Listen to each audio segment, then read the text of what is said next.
Well, it's been 2 years since we installed the Lignum high tie bearing. See these belts are occasionally slipping here. The rivets come up quite a bit now that all the snow is melting in the mountains. We're going to lift the water wheel up. We're going to have a look at the bearings. We're going to tighten the V-belts and see how things look.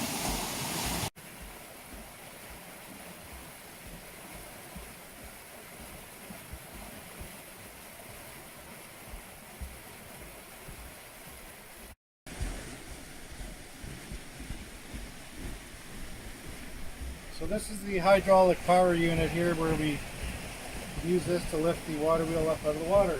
So here we go.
So I made this aluminum cover for the generator. I was concerned of there's so much water here dripping off the trees. It rains. We measure rain by the meter here, so I was worried about the water getting into the motor or into the generator. So anyways, I made this cover, which I now have to take off.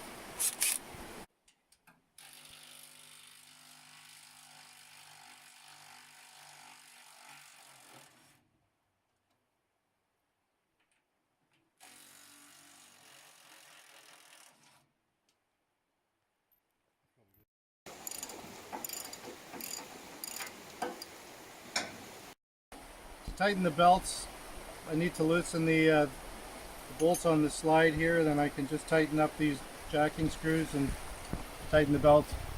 I don't want to tighten it too much because it's hard on the bearings, but too loose and it'll slip, so it's a bit of a balancing act.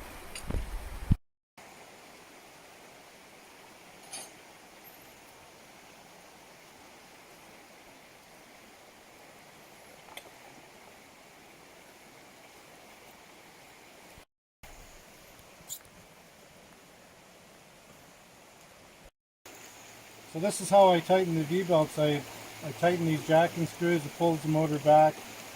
It's actually quite amazing how much torque that this water wheel puts out. It actually causes these three large V-belts to slip. And it's probably because it's such low RPM, but I mean these belts are sized for 100 horsepower or more.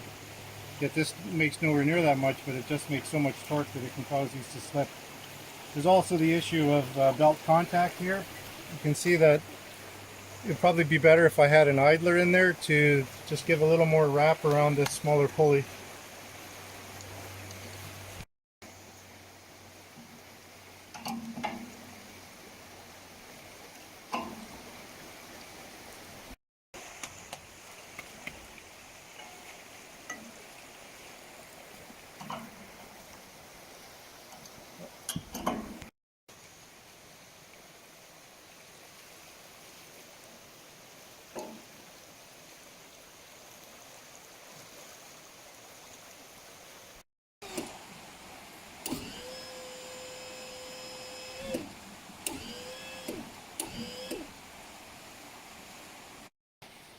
So that's 2 years worth of wear. You can see it's actually, it's worn this way, which is basically the force of gravity pulling it that direction.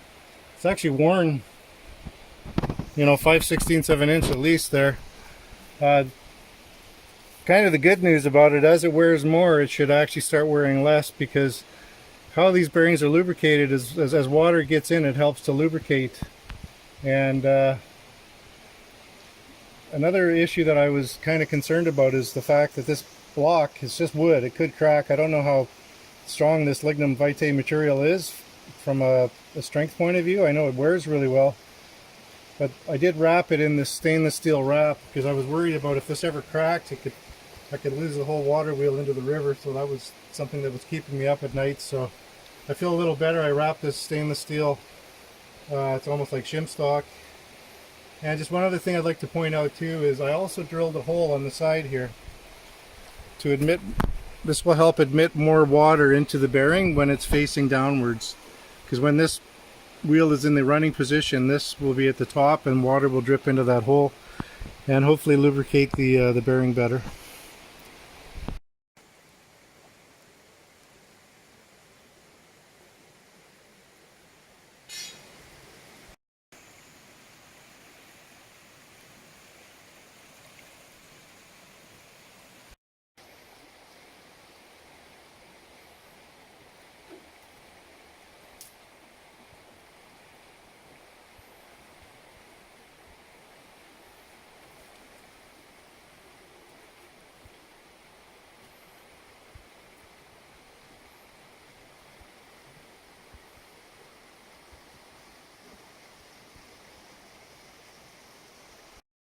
Okay, we're going to lower it down and make some power.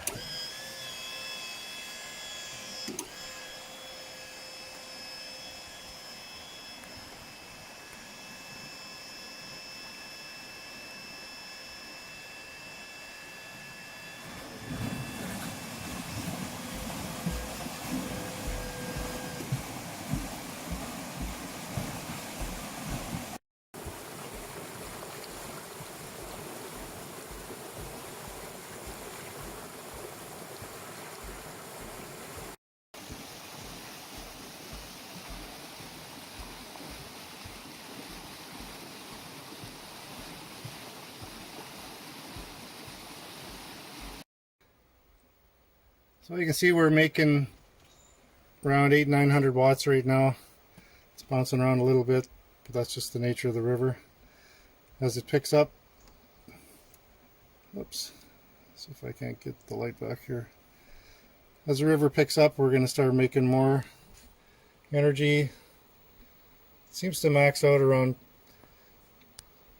2 kilowatts right now, and that seems to be the absolute limit of the belts for slipping. Right now the river's just starting to come up.